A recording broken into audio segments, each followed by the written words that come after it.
Thanks for joining us here today for the Coded Conversation. We're finally here. Soundproof Studios. Yes. You guys can finally see it. This is what Heido has been working on with Giraldi, his partner, for a very long time. And we're so glad to be able to present it to you. Heido, you wanna give us a little just a quick bit. In the end we'll probably ramble on, which we call like our Gent Snake ramble on session. That's a good name. Yes.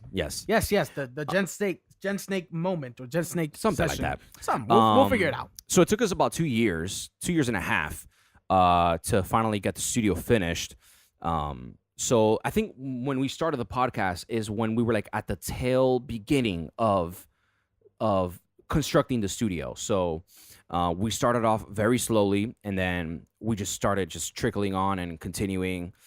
It's been very hard, obviously, because Giraldi and I both have jobs, and we were like, we had to do this after work and weekends, and we had to like work with whatever we had, the time that we had. So for those of you watching, thank you. I know you guys have been asking about it, and I know that I've been talking about it for a while, about, we're constructing the studio, etc. All that. I know you guys can't really see it, but here's where we record. This is just a little snippet of what we have, and hopefully we can probably do a video of a little tour of the studio. The Soundproof Studios and the U.C.B.P headquarters. Yeah, absolutely. This is the heart of U.C.B.P in New York City. But that's right. For those joining us for the first time, we don't want to ramble on. You guys are here for a reason. And today we're going to be talking about Metal Gear Survive. Yeah. Now, if you can't tell by the way I just said Metal Gear Survive, it's not good news at all. Why isn't it good news, Arnaldo? Well, how do I say this gently? The game is horrible. Game is not good. It's not good. I was playing it when it first came out. Thankfully we got codes for it. So thank you, Kojima. Kojima, yeah, not really. Thank you, Konami, for the codes. They were good. But I think for us, we went in there optimistically, right? We were very optimistic about it, and we kind of said to each other, like, you know what, let's just give it a shot. So we did. It was hard to play. One, for, I think, the lack of story. There was a huge lack of story, and you can tell. And I think the quality wasn't there as much as, like, 5. Although 5 is not my favorite in the series, it still had this kind of, like, grandiose, like, game, like it still felt like a Metal Gear game, so in some respects it felt like it belonged. Right. And with this one, it was too much of going out the way, a spin-off. Too much of a spin-off is what I'm trying to say. I feel like even Acid 2, like even those games aren't canon, they still felt Metal Gear-like, even though it was a card game. What about Revengeance? Revengeance was amazing. Revengeance wasn't a Metal Gear game, right? For no respects. It was made by the developers of Vanquish, which are... it's escaping me. I'll look for it while you keep on talking. Not Visceral. They made Dead Space. Man, I completely forgot who made Vanquish. Wow, I was just hearing it this morning. Anyway, sheesh. Anyway, so we at least Revengeance felt like it was still a fun game. What was in it? Platinum Games. Wow, I can't believe I forgot that. Platinum Games. And so, they're mostly like fast action, fast paced, very over the top blade kind of sword fighting. God of War kind of a I wouldn't say God of War. I would say, but it's pretty button mashing. Yeah. It's a hack and slash for sure, but it feels a little bit different than a hack and slash. It feels more Japanese for sure. It feels very animated. Even that was fun to play. That wasn't a Metal Gear game, but that was fun to play regardless. And I think for us, we felt going into it was, let's be optimistic about it. But then as the story progressed and as you continue building your base and continue building that stuff, like I felt like Metal Gear Solid 5, what I liked about it was the base building, was kind of that progression of growing your team and deploying your soldiers to missions. Like, I like that loop, that game loop. I didn't really like the game loop here. I feel like I'm constantly picking up items to grow, and then even then, it's not enough to get like certain things. I didn't feel like there was a cohesive progression to what you're doing. It felt very slow and very tacked on.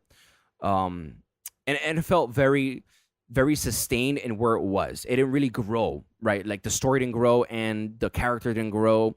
There wasn't much of a character development throughout the story, but also it felt more of just, hey, let's just throw this on in there. And it really felt like that. You know, although we knew that this game was just kind of like just throw this game out there to make some money, a cash grab, it really felt that way when you play the game. Right. It honestly, I'll be frank, Konami, you know, as much as we appreciate all that you've done for us, it's like it was a slap to the face to all MGS fans. Yeah. Like hardcore MGS fans. I know that you didn't want us to confuse this to be tagged on to the Metal Gear Solid 5, but it was just kind of like you took this engine and kind of just spit on it and stepped on it, and it was almost like it felt like it was on purpose. You know what I mean? Yeah. Just to kind of like kill Kojima's legacy. Yeah. Now, I'm not claiming that you really did do it. I don't know. I'm just saying that's how I felt playing this game. You know, you start the game and you're already confused. You know, I remember I wanted to put down the controller. I'll be honest. I wanted to put down the controller as soon as I reached the base for the very first time. Yeah. Like, I was so bored out of my mind. I was just hoping it would get better, but it didn't. And, you know, this tack on about calling you commander or whatever the case may be, not really using your name and stuff. It just felt so distant from everything. Yeah, for sure. You know, and what is it? It's like, we get it. You have to survive. You really emphasize the survive part. But I mean, your character gets hungry or thirsty every freaking, like, so often.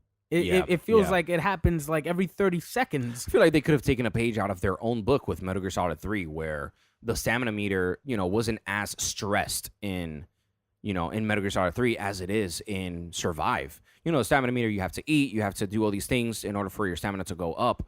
In this one, it feels really like just annoying, you know, a little annoying. Yeah. Like for Metal Gear Solid 3, I thought it was cool. Yeah. And it made sense. It did, yeah. You know what I mean? Like, yeah, you're in a jungle, you got to survive. Like, it was very, how do I say this? Moderate in terms of when you actually needed to eat. Yeah. Like, Snake can go a while without eating and you'll be okay. For sure. But your soldier can't even run for like, what the heck? You can't run. You gotta hunt for your food, which is fine, but the food is so far away. All the items are so far away. You're in a desert wasteland, and you gotta run everywhere. Yeah. And it might seem like we're trashing this game, but it's not, because it's not warranted. Like, I know that I tried to like this game. I really did. I don't know about you. I feel like you Same really here. tried. I think from the top, yeah, of course, I came in with it, you know, for sure optimistic, but I knew deep down inside, like, this isn't the game. I mean, it got a lot of hate, of course. It got a lot of flack for the way it was received, and obviously Kojima's not in it, so it just feels like it was already like doomed. It was heading for its doom. But honestly, I was just like, nah, man, this is still Metal Gear. There's still people that care about Metal Gear. And I think I brought up this point before, where the people that grew up on this game, they grew up, right? And now they're working in the industry. The things that they loved back in the day, they're working in those industries now. So I trust those people, because those people are us. Those people are fans. They're the ones who are they're emotionally attached to it because of the reminiscence of their childhood, and it reminds them of all these things. But a lot of the people that are left in Konami are, you know, old timers and all that, but also I feel like there isn't any new blood in there. I feel like maybe they just probably grab people from different sectors, different things that people were working on in Konami Studios, and they just grabbed on and said, make a game. You know, I feel like in order for Konami to win, because I feel like everyone's trash talking Konami, right? Everyone's telling this, but instead, why don't we try to help them, right? You know, what are some key ways for them to succeed? feel like the key ways for them to succeed is either give it to a studio, right? Like a studio that's passionate about storytelling and making video games and is passionate about Metal Gear, and who isn't, right? But also some new blood in there. People who grew up on this game, people who love this game because they grew up on it. They're the ones who played it as kids, like us. I think those people are the ones who are going to make the game succeed. And two, not being any type of, I guess, I don't want to use the word racist or anything like that, but I feel like this game would benefit from an American studio. Not saying anything about the Japanese or anything like that, but I feel like for this game specifically, this game has been more impactful in the West more than it has been over at the East in Japan and state countries like that, right? I feel like giving it to an American studio would have just give it that push that it needs. I'm thinking about games like God of War, man. You know, Sony Santa Monica just did a phenomenal job. That game really, it was well received, right, back in the day. And I loved it. I'm sure you loved it too back in the day, right? But a lot of people didn't. A lot of people felt like it wasn't good because of the character of Kratos, right? The game was fun, but the character of Kratos was like this sexist, misogynistic, brute who really had no character development, no like characteristics. He was just like a plain dude. Now, fast forward all these years, and you have boy, but also you have this character, right? You have this actual person, not just a stone, and always yelling Athena, you know, like none of that, right?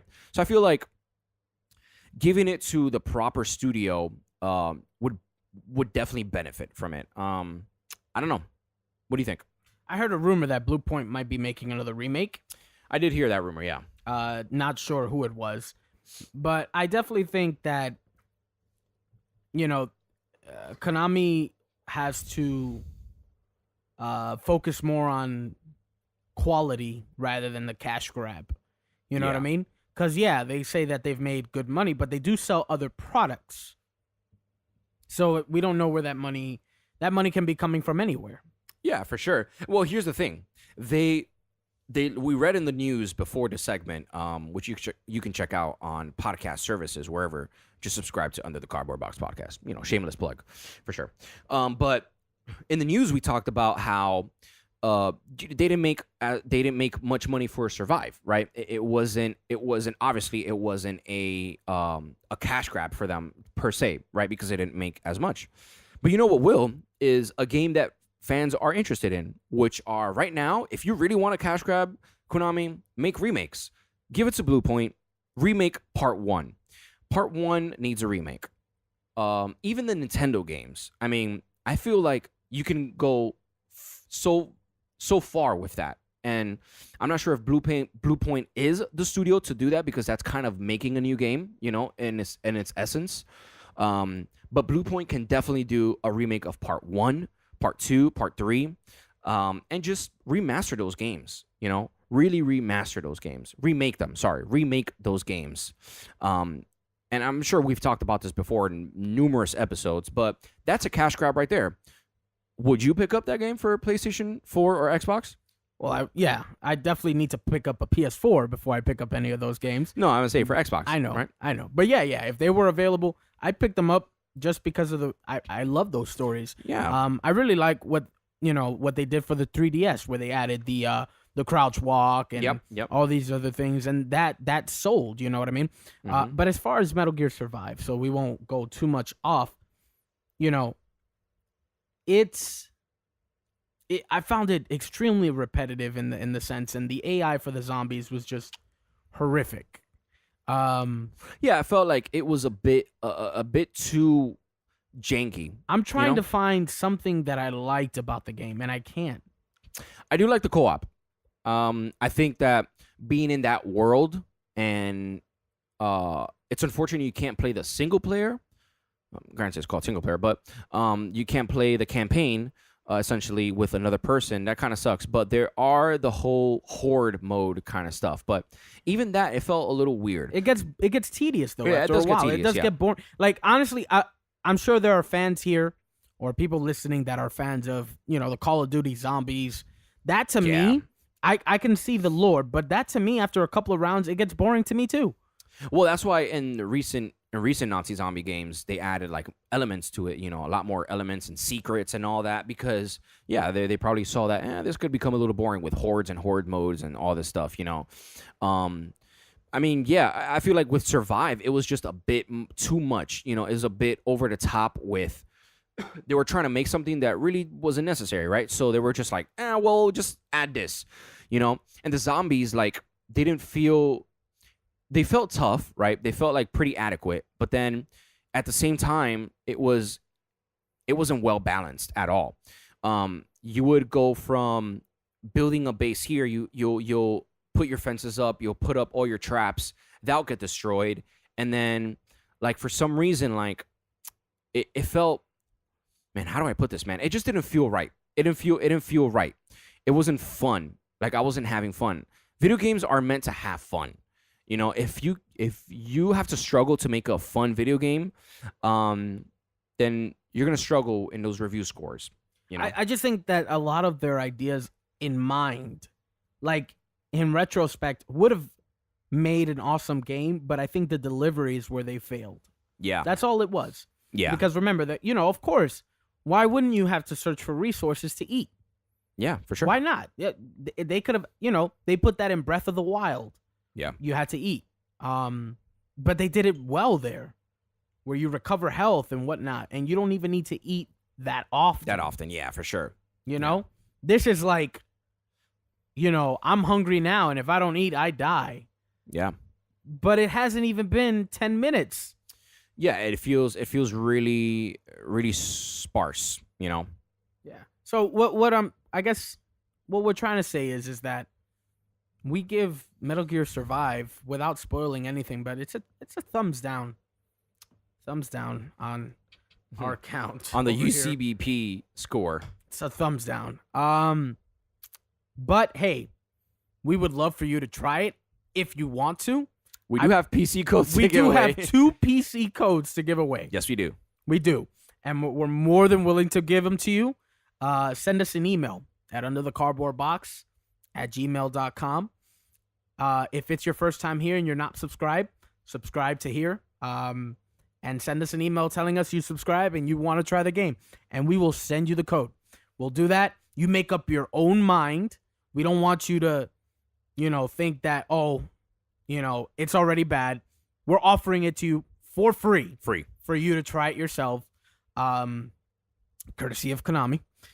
And we really want to hear your thoughts. So send us an email. Let us know what you think about our review. Tell us, are we being harsh? Are we being, unrealistic about this? Or are we spot on? Do you think it was really bad? Do you not like the story or the whole concept of your character is infected, so in order to survive, he has to go to this mysterious place and destroy a plague? And it's just a whole lot of stuff that is just like... lots of stuff happening. A lot of stuff happening. Nothing about it is Metal Gear. But except for the co-op where you get to, use walker gears and whatnot. But that's all I have to say about that game. This game. Maybe we'll talk about it in other episodes. Or maybe this is the end of U.C.B.P. because we got no more Metal Gear games. But no, I'm just kidding. We can always have other material from other games. That's why you can write to us for your topics, your stories. Yes. Send us topic ideas, guys. We'd love to talk about it. Send us debate ideas. We have debate topics at the ready, that we would love to just talk about with you guys. But again, subscribe to our channel. Like this video if you did. Dislike it if you didn't. And then tell us at the bottom, the comment section, why you didn't like it. This has been episode 56, the Metal Gear Survive review.